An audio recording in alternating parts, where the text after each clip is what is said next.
तिला वाटलं माझ्यासारख्या नाजूक वेलीसाठी प्रचंड वटवृक्ष हवा, कणखर. कितीतरी दिवस लोळत पडली मातीत. हळूहळू धुमारत गेलं खोड अन वेली तिला लगडू लागल्या. हळूहळू धुमारत गेलं खोड आणि वेली तिला लगडू लागल्या. तिला माहीतच नव्हतं ती झाड आहे चिवटबुंध्याचं. तर आज आपल्या इथं सगळ्या चिवटबुंध्याच्या व्यक्तिमत्व इथं उपस्थित आहेत.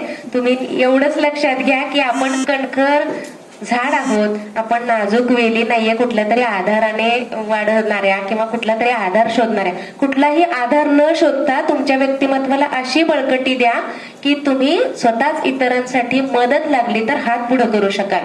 आणि हेच आजच्या निर्भय कन्या अभियानाचं एक सार आहे असं मी म्हणेन.